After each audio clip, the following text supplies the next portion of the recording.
All right, welcome to the Amphibian Press Podcast. I'm Sara, and I am here with M.G. Herron, a science fiction author. So thanks for joining us today. And yeah, absolutely.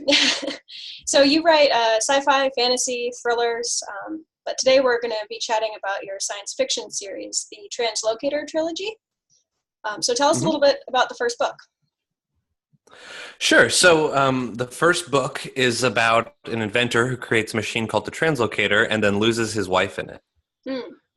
So she gets sucked through and sent to another planet and has to figure out how to survive there while he tries to figure out how to get her back.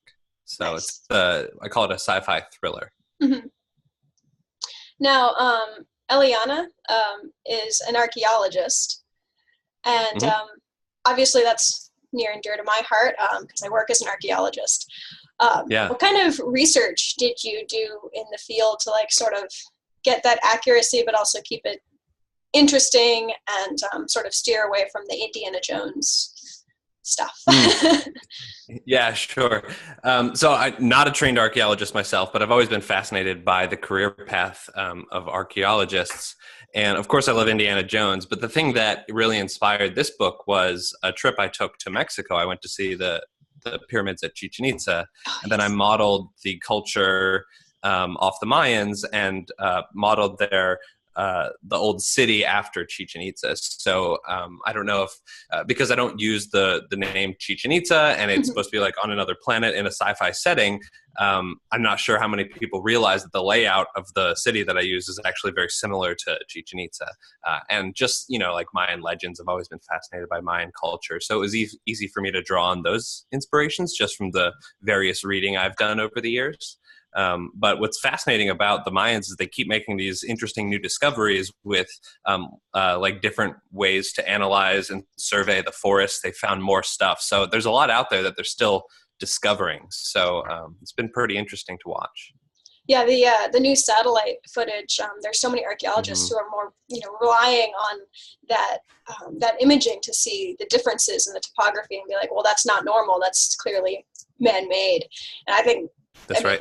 Doesn't put me out of a job yet, so I'm still fascinated by it for sure. Well, somebody still has to study those surveys, there's thousands and thousands and thousands of miles of forest that's just been grown over that apparently cities used to be there, and now we can't even tell unless you do these different types of imaging. They've also recently discovered that some of the cave systems beneath, that are connected by the cenotes, are actually larger and more interconnected than they've thought. So there's a cave system that's thousands or hundreds of thousands of miles long.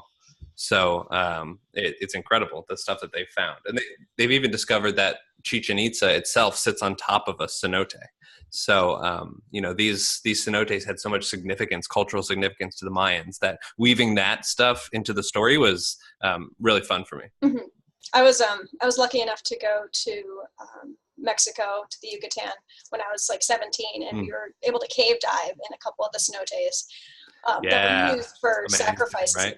I mean, I'm terrified of water, so I was hyperventilating the whole time, but it was so cool. And just the depth of, no pun intended, the depth of culture that we still haven't fully understood yet is really fascinating. I love that you've worked that into your sci-fi.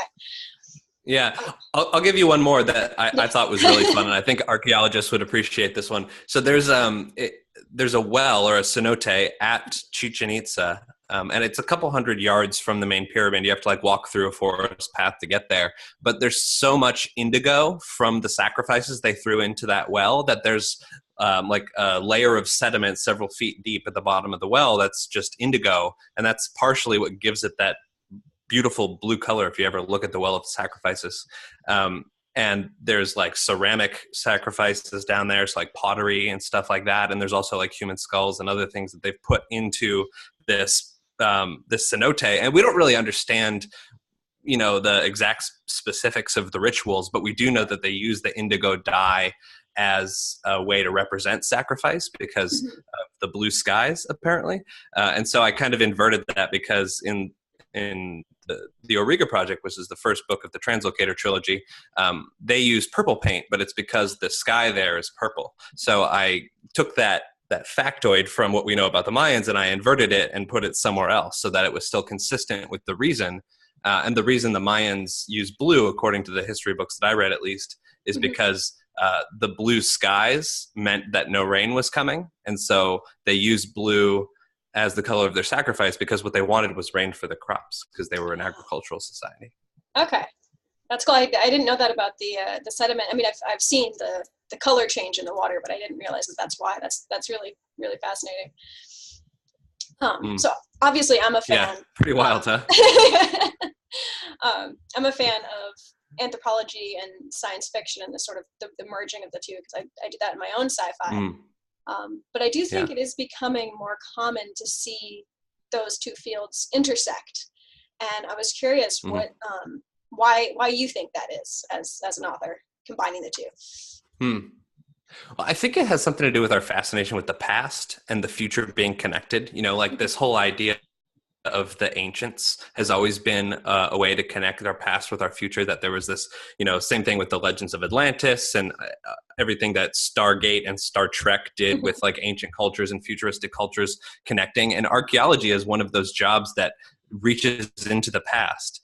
And so I think writers see it as a good storytelling opportunity because you can use the past to tell the future.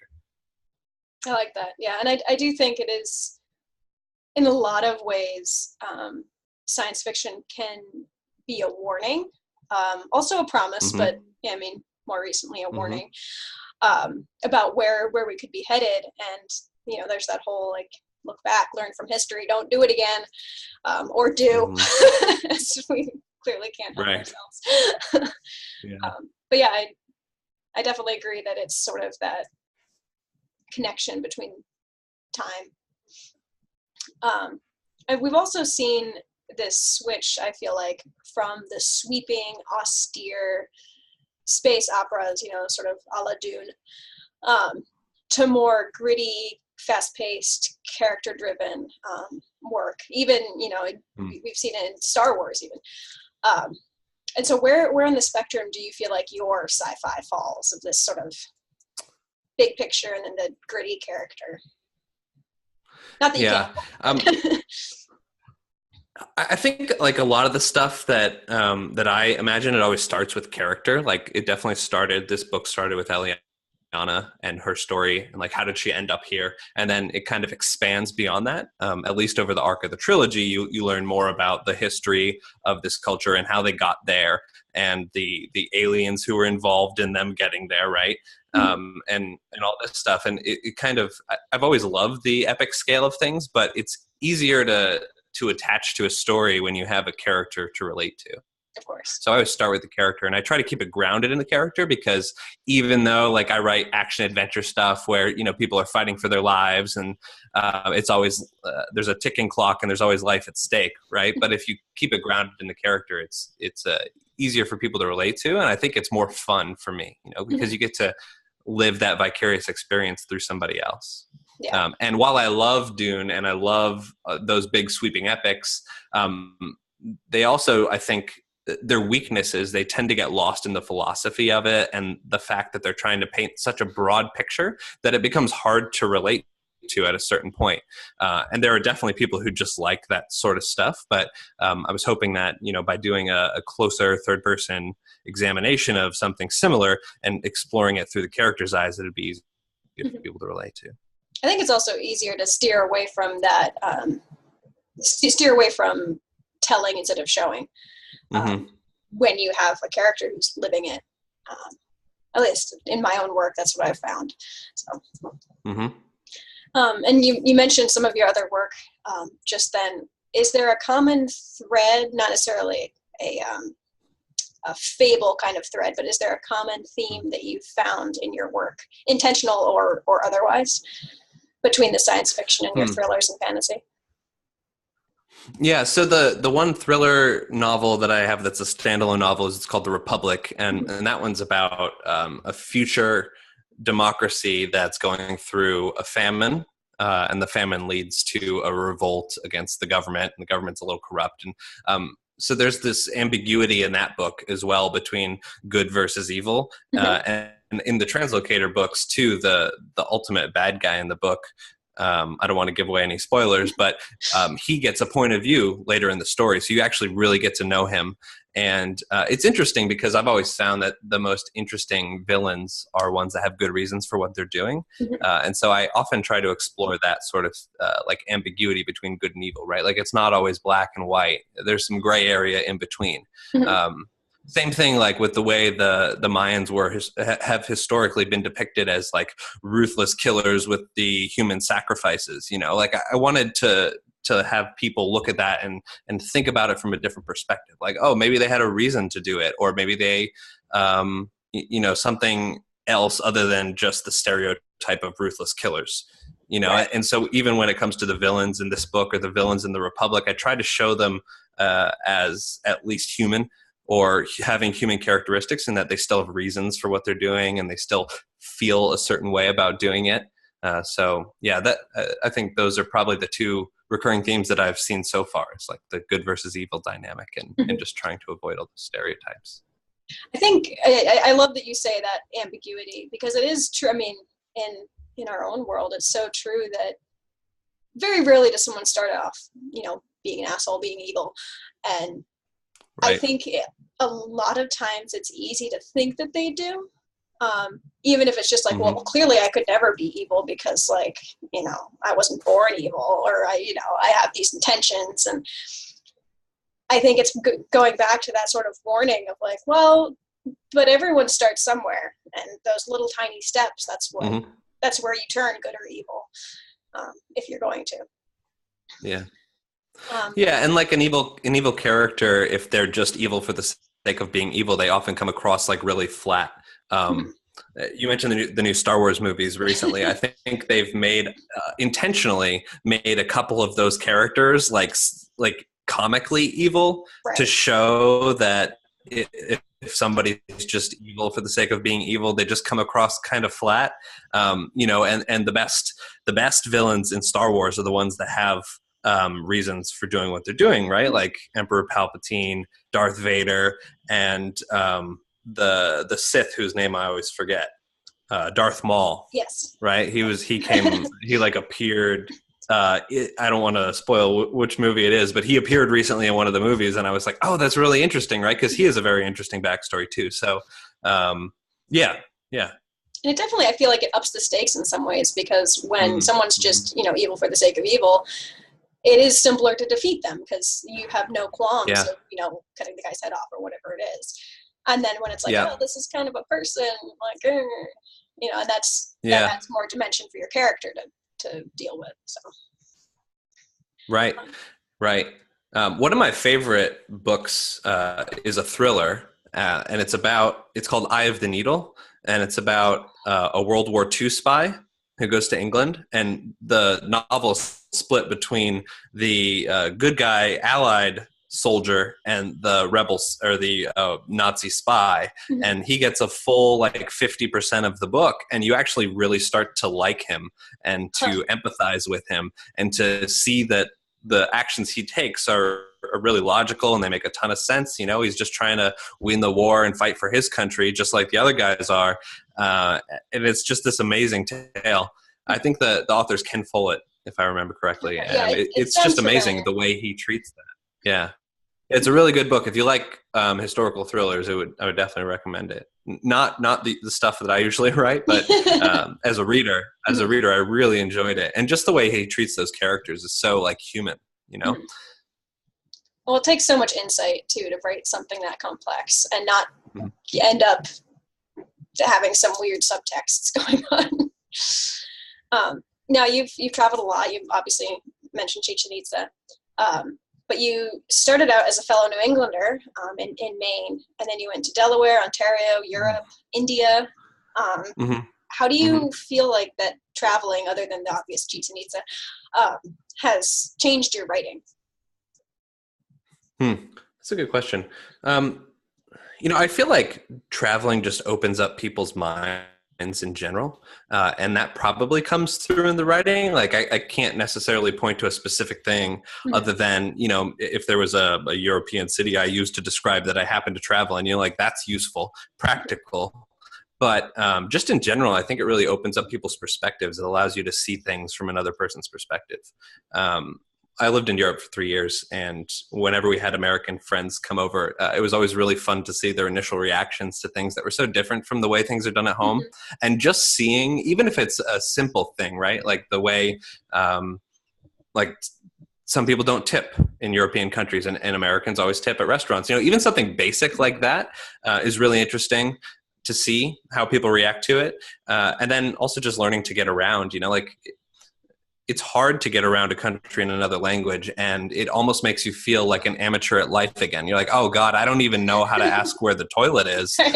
And just getting that perspective shift is really humbling for people. And I think it makes you more empathetic to other people's plights, and also makes you more empathetic, like as a writer, if you're writing other cultures, right? Because it's not just like, oh, I'm going to pluck this stereotype up and put him down. Like this is an angry German man, I'm just going to take him up and put him into the book, you know, like it's easy to do that, but to actually treat people with more respect than that, I think traveling helps with that in particular. And I love traveling because it always takes you out of your element, you know. Some really great ideas occur to me on the road because I'm not at home, I'm not in my element, and it makes me look at things in a different perspective. Well, I've read that there's when you travel, you completely rewrite some of the surface neurons, like those neural pathways. And I just love that, because that's what learning is. That's what reading does. That's what listening to books does. And I definitely remember when I was in Greece, for instance, like new alphabet, you know, not even the same alphabet that I'm used to. And then just the way people eat, like you said, the tipping, and then, you know, don't actually finish all the wine in your glass because now that's rude, and just things like that. you totally don't think of. I remember absolutely. Being in the airplane, and they actually serve you meals in the airplane, civilized people, and I was looking at the way these two French folk were eating next to me, and I'm like, all right, Voorhees, you got 4 hours to figure out how to eat like a European. And just, it's the funniest things that you don't really expect. And that's where that authenticity comes from, I think, in a lot of times. So. Yeah. So do you have a favorite character or a favorite scene in your work? I know you're not supposed to pick a favorite, right? That's like picking your favorite child. Well, I will say the Auriga project, the Translocator books, I have a special place in my heart because they're the first books I ever wrote, like actual books that I set out to write. I wrote parts of The Republic first, but the Auriga project was the first book I finished. So that one's interesting. But I don't know. I don't know that I could actually pick a favorite character. A lot of people say they like Ruben in the Translocator books because he's oftentimes some of the comic relief. So he's an interesting character. Yeah, I feel like some of my favorites aren't my main characters. I think that sometimes the supporting characters, maybe it's because like I don't know them too well or don't know them as well, or I can't see as much of myself in them.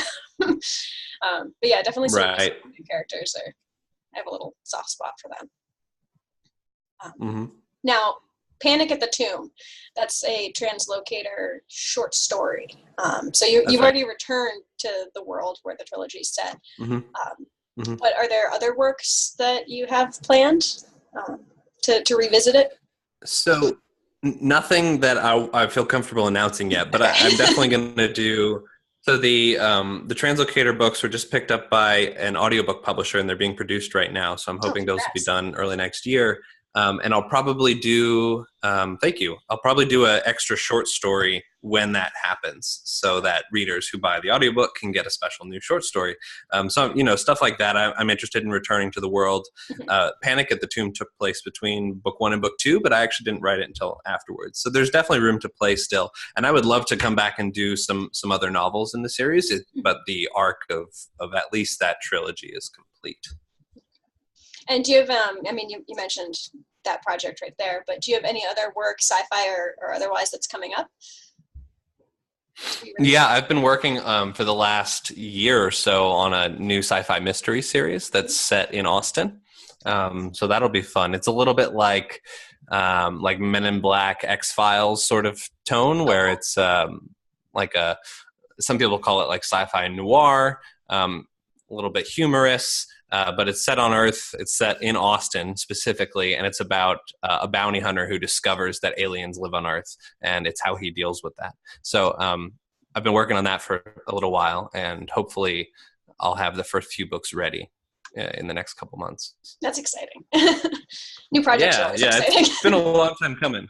Yeah, totally. And it's hard to just sit on them, while you're writing them. Mm-hmm.